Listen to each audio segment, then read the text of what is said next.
ఎస్తేరు ఎన్ని దినాలు ఉపవాస ప్రార్థన చేసింది? 3 దినాలు. అన్నపానీయములు లేకనే వారు ఏం చేశారు? ఎస్తేరు మాత్రమేనా?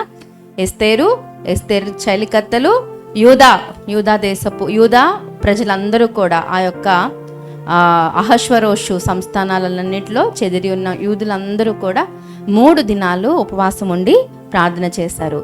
వాళ్ళు ఎందుకు ప్రార్థన చేశారు?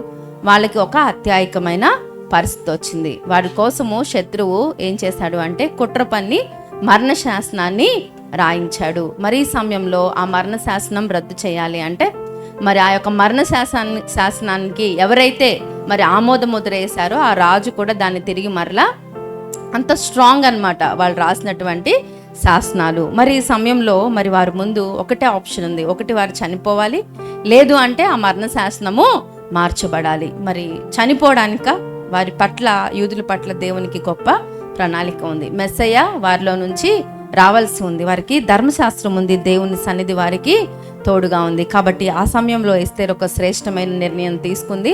3 దినాలు ఉపవాసం ఉండాలి, నేను నశించెదను. ఒక తెగువతో కూడినటువంటి చక్కటి తీర్మానం ఆమె తీసుకున్నప్పుడు ఏ రీతిగా వాళ్ళు ఉపవాసం ఉండి ప్రార్థన చేశారో మరి ఎన్ని శ్రేష్టమైన అనుభవాలు ఆ యొక్క ఎస్తేరు గ్రంథం అధ్యాయంలో మనము నేర్చుకున్నాం. కాబట్టి నేటి దినాన మరి సంఘముగా దేవుడు మనల్ని కూడా ప్రోత్సహిస్తుంది ఏంటి అంటే మనమందరం కూడా ఉపవాస ప్రార్థన యొక్క విశిష్టత మనము తెలుసుకోవాలి. దేవుడు మనకిచ్చిన ఆయుధం, దేవుని సన్నిధిని మనం అనుభవించగలిగింది ఏదైనా ఉన్నది అంటే అది ప్రార్థన. మరి ఒక్కొక్కసారి కొన్ని పరిస్థితుల్లో మరి ఎన్నో సంవత్సరాల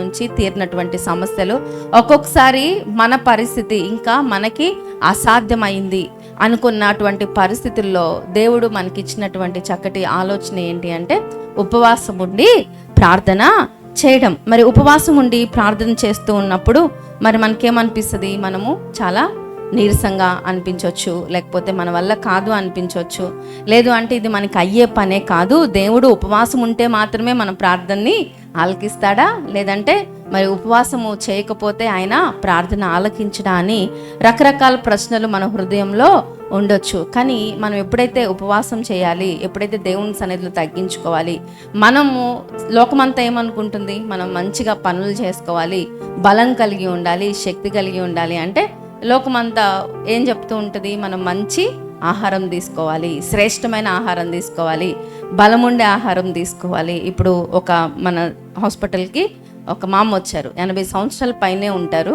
మరి ఆమెకి ఎన్నిసార్లు మేము మరి ఆమె పరిస్థితి వివరించినా కానీ ఆమె ఎక్కడికి వెళ్ళలేనటువంటి పరిస్థితులు. ఆమెతో ఎంతసేపు మాట్లాడి చూసినా కానీ ఇప్పుడు నేను వచ్చేటప్పుడు కూడా నా వెనకాల వచ్చి నేను ఏం తినాలి, ఏం ఆహారం తినాలి, మందులు రాసిచ్చాం, చూసాం, చెప్పాం.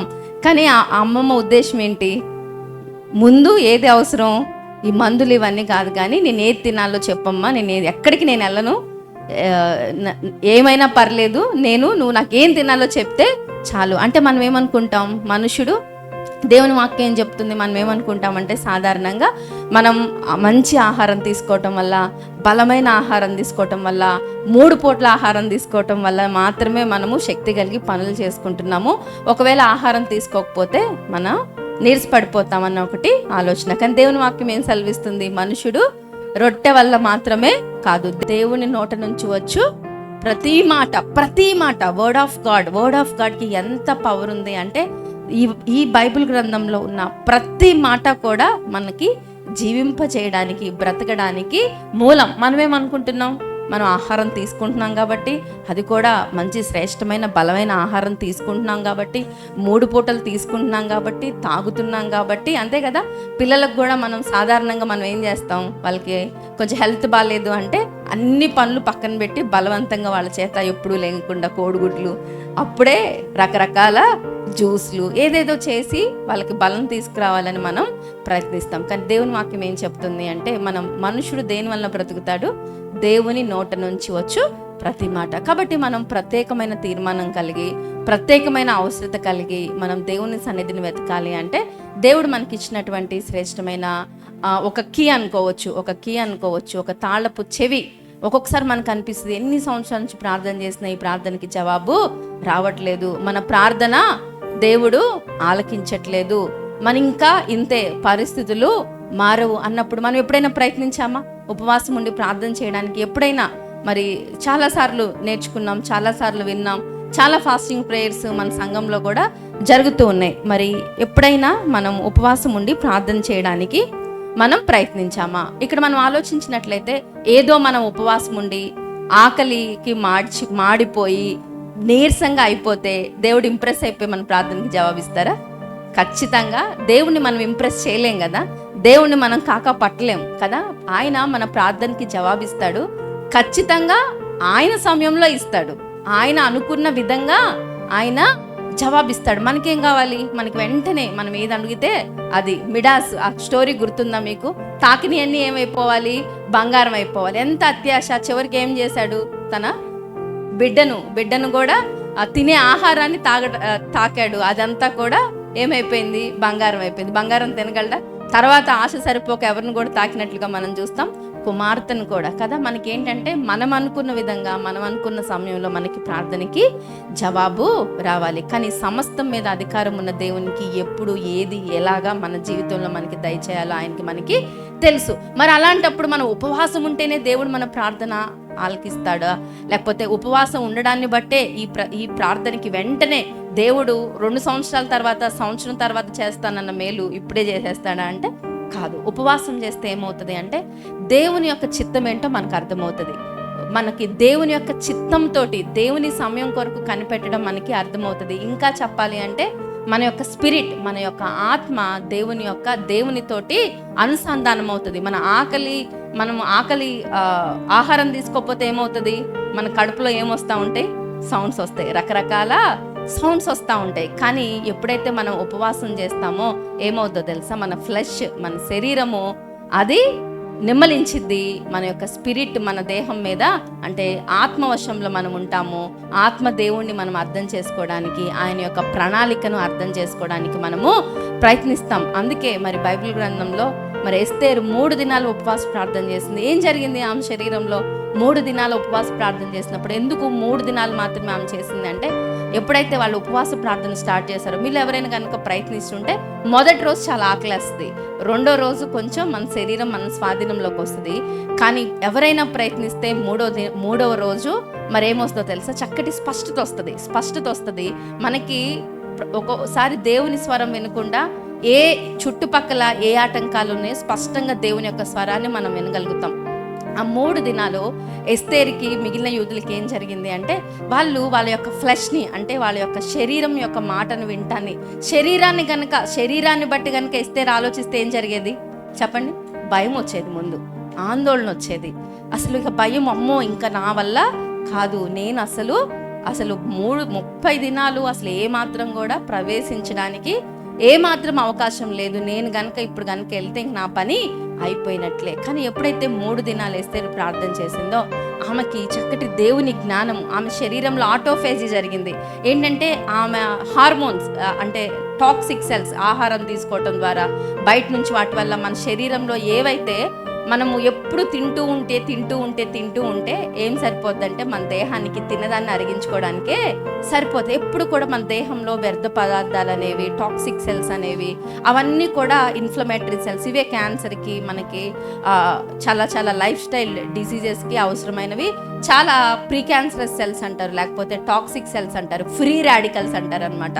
అవి మన శరీరంలో ఉత్పత్తి అవుతూ ఉంటాయి. అవి కొంతకాలానికి శరీరంలో పేరుకుపోయి మనకి చాలా రకాలైనటువంటి వ్యాధులు రావడానికి కారణమవుతాయి అన్నమాట. ఎస్తేరు 3 దినాలు ఉపవాస ప్రార్థన చేయడం, 3 దినాలు ఉపవాసం ఉండటం వల్ల ఆమెలో ఉన్న ఆ శరీరంలో, లేదంటే వారందరూ ఎవరైతే ఉన్నారో వాళ్ళందరిలో ఉన్న శరీరంలో ఉన్నటువంటి ఆటోఫేజీ అనే దానివల్ల మరి వాళ్ళ శరీరంలో ఉన్న వ్యర్థాలన్నీ కూడా అవగటమే కాదు, వాళ్ళకి ఏం క్లారిటీ వచ్చింది అంటే మెంటల్ క్లారిటీ వచ్చింది. స్పిరిట్ ఇప్పుడు వాళ్ళ శరీరం యొక్క స్వాధీనంలో లేదు. సహజంగా ఆహారం తింటే శక్తి వస్తుంది, కానీ ఇప్పుడు వాళ్ళకి దేంతో సంబంధం లేదు, శరీరంతో, ఆహారంతో, బయట నుంచి తీసుకునే వాటితోటి అవసరం లేదు. కాబట్టి వాళ్ళ యొక్క స్పిరిట్ ఆత్మ వశంలో ఎస్తేరు ఉంది. కాబట్టి ఆమెకి దేవుని సన్నిధిలో స్పష్టంగా ఏం చేయగలిగితే, ఎలా చేయగలిగితే, రాజు దగ్గరికి ఏ విధంగా వెళ్ళాలి, ఏ విధంగా రాజు సన్నిధిలో ప్రవర్తించాలి. ఇంత మాత్రమే కాదు, ఆ 3 దినాలు ఆమె ఉపవాసం ఉండటం వల్ల ఆమె మామూలుగానే చాలా సౌందర్యవంతురాలు. ఇంకా ఆమె యొక్క బ్యూటీ అనేది,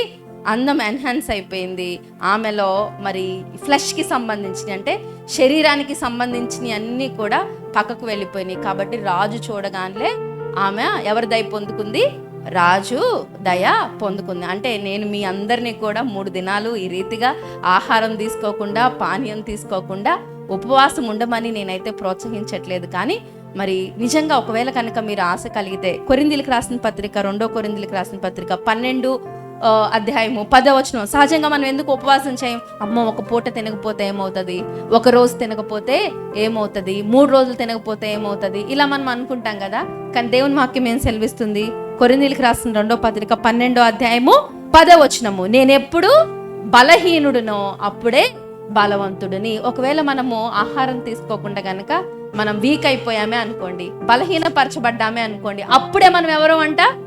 బలవంతులము. ఇక్కడ మనం ఆలోచించాల్సింది ఏంటంటే, మన యొక్క బాహ్య పురుషుడు కృషించినా గాని మన యొక్క ఆంతరంగిక పురుషుడు దినదినము వర్ధిల్లుచున్నాడు. కాబట్టి అందరూ 3 దినాలు, లేకపోతే అందరూ మోషేలాగా, యేసుక్రీస్తు ప్రభువారి లాగా 40 దినాలు, లేదంటే మరి దానియేలు లాగా 21 దినాలు ఉపవాస ప్రార్థన చెయ్యాలి అని చెప్పడం నా ఉద్దేశం కాదు. కానీ దేవుడు మనకి మరి ఇచ్చినటువంటి మరి ఒక శ్రేష్టమైన అవకాశం. ఒకవేళ ఆహారం ద్వారానే మనం బ్రతుకుతున్నాం, ఆహారం దానే మనం ఆరోగ్యంగా ఉంటున్నామంటే మరి హాస్పిటల్కి పేషెంట్స్ ఎవరైనా రావాల్సిన అవసరం ఉందా? ఎవరు కూడా రావాల్సిన అవసరము లేదు. ఆహారము మనకు ఉపయోగకరమే కానీ కొంత మటుకి. కానీ ఏది మనకు ఉపయోగకరం మనం జీవించడానికంటే, నీ వాక్యమే నన్ను బ్రతికించును. కాబట్టి మరి మనకున్న పరిస్థితులను బట్టి దేవునితో మన సంబంధాన్ని, దేవునితో మన యొక్క రిలేషన్ని, లేదంటే దేవుని స్వరం క్లియర్గా మన చుట్టూ ఉన్న రకరకాల స్వరాలు వినకుండా కేవలం దేవుని స్వరానికి మన శరీరం సెన్సిటివ్ అవ్వాలి అంటే మరి దేవుడు మనకి ఏం చెప్తున్నాడంటే తన వాక్యం ద్వారా మరి ఇట్టి కార్యాలు దేని వలన జరుగుతాయి? ఉపవాస ప్రార్థన ద్వారా. కాబట్టి మీలో ఎవరైతే ఉపవాసం ఉండడానికి నిర్ణయించుకున్నారో, మరి ఎవరైతే మరి ఉపవాస ప్రార్థన చేయాలి అని చక్కటి తలంపు కలిగి మరి ఉపవాసం ఉన్నారో, మరి వాళ్ళ కొరకు నేను చెప్తున్న ప్రోత్సాహకరమైన మాటలు ఏంటి అంటే, ఏ ఆకలిని అయితే మీరు చంపుకుంటున్నారో, ఏ ఆకలిని చంపుకొని మీరు ఒక ఖరీదును కడుతున్నారో, ఆ ఖరీదు మీరు దేని కొరకు కడుతున్నారు అంటే దేవుని యొక్క నడిపింపు కొరకు, దేవుని యొక్క స్వరాన్ని వినడం కొరకు. కాబట్టి మరి ఎవరైతే చేస్తూ ఉన్నారో మరి వాళ్ళకి ప్రోత్సాహకరంగా నేను చెప్తూ ఉన్నాను. కాబట్టి ఎప్పుడు కూడా నిన్న నేడు రేపు ఏకరీతిగా ఉన్న దేవుణ్ణి మన ఉపవాసం మార్చదు. కానీ దేవుణ్ణి అర్థం చేసుకునే విధానంలో, దేవుణ్ణి ప్రేమించే విధానంలో, దేవుని సన్నిధిని అనుభవించే విధానంలో మన హృదయాన్ని, మన యొక్క దృక్పథాన్ని మారుస్తుంది. కాబట్టి మరి మీలో ఎవరైనా కానీ ఉపవాస ప్రార్థన చేయాలి అంటే దేవుడు ఖచ్చితంగా, మీరు అటువంటి ఆలోచన కలిగి ఉంటే, అటువంటి ఆశ కనుక మీరు ఉంటే, ఒకవేళ ఉపవాసం వల్ల మేము బలహీనలు అయిపోతామేమోనని సంశయం కనుక మీకు ఉండినట్లయితే, మీరు ఎప్పుడు బలహీనలైనా కానీ దేవుడు మిమ్మల్ని ఏం చేస్తారు? మన బలం ఎక్కడ ఆగిపోయిద్దో, ఎవరి బలం స్టార్ట్ అవుతుంది? ఇప్పుడు సంసోను బలవంతుడే, అవునా కదా? సంసోను చాలా బలవంతుడే, కానీ తన బలాన్నంతా పోగొట్టుకున్నాడు. ఇక ఆఖరి నిమిషానికి వచ్చేసరికి ఏమన్నాడు సంసోను? ఈ ఒక్కసారి నాకు అవకాశం ఇవ్వు ప్రభువా అన్నప్పుడు తిరిగి మరలా వెంట్రుకలు మొలడం ప్రారంభించింది. ఈసారి సంసోను ఏం చేశాడు? ఒక్కసారిగా ఆ యొక్క ధ్వజాలను, వేటికైతే వాటిని కట్టించారు ఆ ధ్వజ స్తంభాలను రెండింటిని కూడా పడేసినప్పుడు ఫిలిస్తీన్లు అనేక మంది మరణించినట్లుగా మనం చూస్తాం. కానీ సంసోనికి ఇచ్చిన బలం దేవుడిచ్చిందే, నాజీ రావడం వల్ల ఇచ్చిందే. కానీ సంసోను తన పాపం వల్ల ఆ బలాన్ని పోగొట్టుకున్నాడు, బలహీనుడయ్యాడు. ఎప్పుడైతే బలహీనుడై గ్రహించి ప్రభువా ఈ ఒక్కసారి నాకు అవకాశం ఇవ్వని దేవుని బ్రతిమలాడుకున్నాడో, మరలా తిరిగి సంసోనుకి బలం వచ్చింది. ఆ బలం ఎలాంటి బలం అంటే, సంసోను మిగిలిన దినాలు, ఆయన బలవంతుడుగా ఉన్నప్పుడు ఉన్న దినాల్లో సంసోను చంపిన శత్రువుల కంటే చనిపోయేటప్పుడు చంపిన శత్రువుల యొక్క సంఖ్య చాలా ఎక్కువ. కాబట్టి మీరు ఉపవాస ప్రార్థన ఉండాలి అని గనక మీరు ఆలోచించినట్లయితే ఇవన్నీ కూడా చాలా ప్రోత్సాహకరం. ఒకవేళ మీరు చక్కటి నిర్ణయం తీసుకొని ఉంటే దేనికి భయపడొద్దు, వెనక్కి తగ్గొద్దు. మీరు చేయగలిగినంత ఒక రోజులో 6 గంటల నుంచి, ఉదయం 6 గంటల నుంచి సాయంత్రం 6 గంటల వరకు ఉంటాను అని, లేదంటే 2 పూటలు మాత్రమే ఉంటాను అని, లేదంటే 1 పూట మాత్రమే ఉంటానని, 21 రోజుల్లో కొంత మాంసాహారం తీసుకోకుండా, జంక్ ఫుడ్ ఆరోగ్యానికి ఏవైతే హానికరం ఉంటాయో అవి తినకుండా ఎక్కువ వెజిటేబుల్స్, ఎక్కువ ఫ్రూట్స్ తింటాను, ఈ రీతిగా ఉపవాసం చేస్తాను అని మీరు చక్కగా దేవుని సన్నిధిలో చక్కటి తీర్మానం తీసుకోండి. నిజంగా ఒకవేళ కనుక మీరు రోజు తినే సాధారణ ఆహారం వల్ల మీ ఆరోగ్యం కనుక ఒకవేళ ఇప్పుడున్న పరిస్థితుల్లో మంచిగా లేకపోయినట్లయితే మీరు దేవుని సన్నిధిలో తీసుకునే తీర్మానము మీ యొక్క శారీరక ఆరోగ్యానికి దానికన్నా మించి, నేను మీకు చెప్పాను కదా ఫాస్టింగ్ ప్రే, అది డైట్ అవుతుంది. దేని కొరకు మనం చేయాలి? దేవుని యొక్క సన్నిధిని. మెయిన్ మన యొక్క ముఖ్య ఉద్దేశం ఏంటంటే to seek the presence of God, దేవుని సన్నిధిని వెతకడానికి, దేవునితో ఎక్కువగా గడపడానికి. నెహెమ్యా గ్రంథంలో కనుక చూసినట్లయితే 9వ అధ్యాయంలో నెహెమ్యా ఇజ్రాయేలీలందరూ కూడా ఒక రోజంతా వారు ఉపవాస ప్రార్థన చేస్తారు. ఎలా చేస్తారో తెలుసా? ఒకవేళ ఆహారం విషయంలో కాదు, కానీ మనం ఇంకా దేవుని యొక్క శక్తిని పొందుకోవాలంటే వాళ్ళు ఒక జాము సేమ్ ఏం చేస్తారో తెలుసా? దేవుని యొక్క ధర్మశాస్త్రాన్ని, ఒక జాము అంటే ఎంతసేపు? 3 గంటలు. 3 గంటలు వాళ్ళందరూ పైగా నిలువబడి, పైగా మీరు కనుక స్పష్టంగా చూసినట్లయితే అక్కడ వాళ్ళు నిలువబడి, ఇప్పుడు మీరు ఎంతసేపు కూర్చుంటారు? ఇప్పుడు ఇక్కడ చెప్పండి, 3 గంటలు దాటిందే అనుకోండి, ఎంతసేపు? మేము ఉదయం ఉపవాసం ఉన్నాం అనుకున్న వాళ్ళు ముందు అస్సలా సహకరించరు కదా. కొంచెం ప్రశాంతంగా తిని వచ్చిన వాళ్ళు కొంచెం నిమ్మలంగా ఉంటారేమో, కానీ నేను ఈరోజు ఉపవాసం అనుకున్న వాళ్ళు ఇంకొంచెం ఎక్కువ సమయం ఉంచితే ఏం చేస్తారు కదా? మీ యొక్క సిట్టింగ్ పోస్చర్ అనేది మారుతూ ఉంటుంది. గోళ్ళకు ఆనుకుంటారో లేకపోతే తెలిసిపోతుంది. కానీ వాళ్ళు ఉపవాసం ఉండి కూడా వాళ్ళకి ఎక్కడి నుంచి వచ్చింది ఆ శక్తి? అందుకే నేను ఎప్పుడు బలహీనున్నో అప్పుడు నేను బలవంతుని. ఇజ్రాయేలీలు ఒక్క జాము సేపు 3 గంటలు నిలవబడి ఏం చేశారో తెలుసా? ధర్మశాస్త్రాన్ని చదివారు. అంతేనా? ఇంకొక జాము, ఇంకొక 3 గంటలు ఏం చేశారో తెలుసా? వాళ్ళందరూ తమ పాపాలు ఒప్పుకొని దేవునికి నమస్కారం చేసిరి. అంటే ప్రేయర్ ప్లస్ వర్షిప్. ఇంకొక 3 గంటలు ఏం చేశారు అంటే వాళ్ళు ప్రార్థన చేశారు, పాపాలు ఒప్పుకున్నారు, దేవుణ్ణి ఆరాధించారు. ఒకవేళ మనము మరి ఈ రీతిగా ఉపవాసం చేద్దాము అని కేవలం ఆహారాన్ని తగ్గించుకోవడము, ఆహారాన్ని తినకుండా ఉంటే మాత్రమే కాదు, కానీ ఆ సమయాన్ని మనం దేంతో నింపుకోవాలి? Fasting is not feeding on food, it is feeding on word of God. అంటే ఫాస్టింగ్ చేయటము అంటే, ఉపవాసం ఉండటము అంటే ఆహారాన్ని తీసుకోవటం కాదు, కానీ ఆహారం తీసుకునే ప్లేస్లో మనం ఏం చేయాలో తెలుసా? రీడింగ్ బైబుల్, లేదంటే దేవుని యొక్క వాక్యాన్ని మన లోపలికి తీసుకోవటం. రోజులో కనుక మనం ఆలోచించినట్లయితే సహజంగా గృహిణులకి మీకే తెలుసు, టిఫిన్ చేయడానికి, మధ్యాహ్నం భోజనం చేయడానికి, సాయంత్రం మరలా తిరిగి డిన్నర్ ప్రిపేర్ చేయడానికి, వాటికి సిద్ధపరచడానికి మీకు ఎంత సమయం పడుతుంది కదా? చాలా సమయం పడుతుంది. అంటే రోజంతట్లో మనం ఎక్కువ ఏం ఆలోచిస్తాం? ఉదయం టిఫిన్ చేసిన తర్వాత మధ్యాహ్నం ఏం వండాలి, మధ్యాహ్నం వండేసిన తర్వాత సాయంత్రానికి ఏం చేయాలి, సాయంత్రం పడుకునేటప్పుడు ఉదయాన్నే ఏం చేయాలి, మరలా ఉదయాన్నే టిఫిన్కి ఏం చేయాలి, పిల్లలకి క్యారేజ్లో ఏం పెట్టాలి. అంటే రోజంతా అధిక భాగం దేంతో నింపబడుతుంది? మనకి ఆహారము అనే ఆలోచనతోటి నింపబడుతుంది. కాబట్టి ప్రత్యేకంగా ఈ యొక్క ఫాస్టింగ్ డేస్లో మనం ఏం చేద్దామంటే ఎక్కువగా మన యొక్క ఆలోచనలను ఆహారం కేంద్రంగా కాకుండా దేవుని యొక్క కేంద్రంగా ఎక్కువగా దేవుని వాక్యం చదువుకుందాం. ఇంటికి వెళ్ళిన తర్వాత కూడా ఉదయాన్నే లేచి కొంత సమయాన్ని ప్రత్యేకించి మీరు ఎంత చదవగలిగితే ఒక ఛాలెంజ్ తీసుకోండి. 3 గంటలు వాక్యం చదవగలమా? 3 గంటలు లేదంటే వాక్యము వినగలమా? 3 గంటలు వాక్యాన్ని రాయగలమా? ఒక చక్కటి ఛాలెంజ్ తీసుకోండి. 3 గంటలు ప్రార్థన అంటే మీరు ఆల్మోస్ట్ ఉదయం 1 గంట, పర్సనల్గా నేను చెప్పేది, ఉదయము 1 గంట ప్రార్థన చేసుకోవచ్చు. ఇప్పుడు ఇంటికి వెళ్ళిన తర్వాత ఇంకో గంట ప్రార్థన చేసుకోవచ్చు. సాయంత్రం పడుకునేటప్పుడు మరలా ప్రార్థన చేసుకోవచ్చు. రోజు 6 గంటలు అంటే దినంలో హాఫ్ ద డే కదా, సగం మనం ఏం చేయొచ్చు? చక్కగా దేవుని సన్నిధిలో ఉండొచ్చు. దీనితో పాటు చేస్తేనే మరి మన ఉపవాస ప్రార్థనకు దేవుడు చక్కటి ఫలితాన్ని ఇస్తాడు. అంటే ఇక్కడ మనకి ఏంటంటే ఒకవేళ 21 రోజులు అయిపోయేసరికి నాకు ఇల్లు రావాలి, 21 రోజులు అయిపోయేసరికి నాకు అప్పులన్నీ తీరిపోవాలి, 21 రోజులు అయిపోయేసరికి నేను వేసుకునే బీపీ షుగర్ మందులు మానేయాలి, ఇది కాదు. 21 రోజులు అయ్యే లోపులు మనం ఈ రీతిగా దేవుని పట్ల ప్రత్యేకమైన ఆసక్తి ప్రార్థన కలిగి ఉంటే అసలు దేవుడు ఆయన యొక్క ఉద్దేశం మన పట్ల, మన జీవితంలో దేవుని యొక్క ఉద్దేశం ఏంటి, ఏ పరిస్థితికైనా మనం ఏ రీతిగా మరి ఉండొచ్చు, నిరాశ పడకుండా, నిస్పృహ చెందకుండా దేవుని సమయం కోసం ఎంతగా ఎదురు చూడొచ్చు. మరి ఒకవేళ మనం అబ్రహాము శారా గురించి కనుక మనం ఆలోచించినట్లయితే వాళ్ళకి వాగ్దానం ఉంది, అవునా కదా? వాళ్ళకి వాగ్దానం ఉంది. దేవుడు వారికి శారా గర్భం నుంచి ఏమిస్తానన్నాడు, నీ గర్భవాసం నుండి మరి నీకు కుమారుడు కలుగుతాడు అని చెప్పాడు. కానీ ఏం చేయలేకపోయారు? ఓపికగా 25 సంవత్సరాలు వాళ్ళు ఎదురు చూడలేకపోయారు. మధ్యలోనే ఏం తీసుకున్నారు?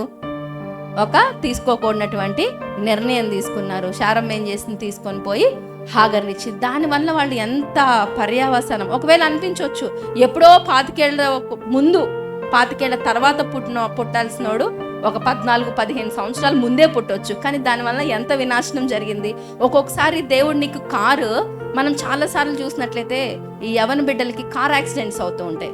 అవి మీరు ఎలాగ జరుగుతూ ఉంటాయి. మొన్న ఈ మధ్య కూడా మరి 4 మగపిల్లలు వాళ్ళ అమ్మ నాన్నకు తెలియకుండా ఒక బిడ్డ ఏం చేశాడు అంటే కార్ తీసుకొని వెళ్ళాడు. కార్ తీసుకొని వెళ్ళి తనతో పాటు కర్ణాటక దగ్గర తనతో పాటు ఇంకో 3 ఎక్కించుకున్నాడు. వీళ్ళ 4 తెల్లవారుజామున 150 స్పీడ్లో వెళ్తా ముందు ఎదురొచ్చే బైకర్ని కొట్టేశాడు. మొత్తం 5 కూడా ఏమయ్యారు? Spot dead. 5 కూడా చనిపోయారు. ఒకవేళ మనం బాగా ప్రార్థన చేస్తే దేవుడు మనకి కారు ఒక 5 సంవత్సరాల ముందే ఇవ్వచ్చు, కానీ యెహోవా కాపు కాయనెడల ఏంటి పరిస్థితి కదా. మనం మేల్కొని ఉండటం కూడా ప్రయాసమే. కాబట్టి మన జీవితంలో ఎప్పుడు కారు ఇవ్వాలి, ఎప్పుడు మనకి ఇల్లు కట్టాలి, ఎప్పుడు మన బిడ్డల వివాహం జరగాలి. ఒకవేళ నీ బిడ్డకు వివాహం కావాలి అనుకుంటున్నావు, 14 ఏళ్ళకే నువ్వు నీ బిడ్డకు వివాహం చేసి ఒకవేళ ఆ బిడ్డకు కాపురం కనుక సరిగ్గా ఉండకపోతే, ఒకవేళ నువ్వు దేవుని సమయం 25 ఏళ్ళే అనుకోండి, ఆ సమయంలో కనుక వివాహం జరిగితే కదా. కాబట్టి మనం అర్థం చేసుకుంటాం దేవుని సమయం ఏంటి.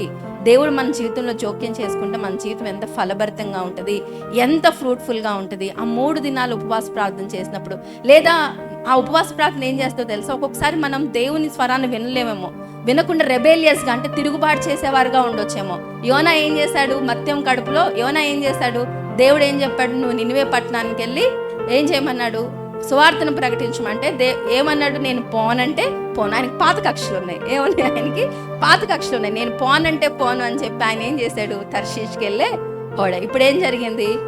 ఆ ఓడలో నుంచి బయట వేయబడ్డాడు. 3 దినాలు ఎందులో ఉండిపోయాడు? మత్స్యం, ఆ యొక్క పెద్ద చేప యొక్క కడుపులో ఉండిపోయాడు. 3 దినాలు తిన్నాడా తినలేదా?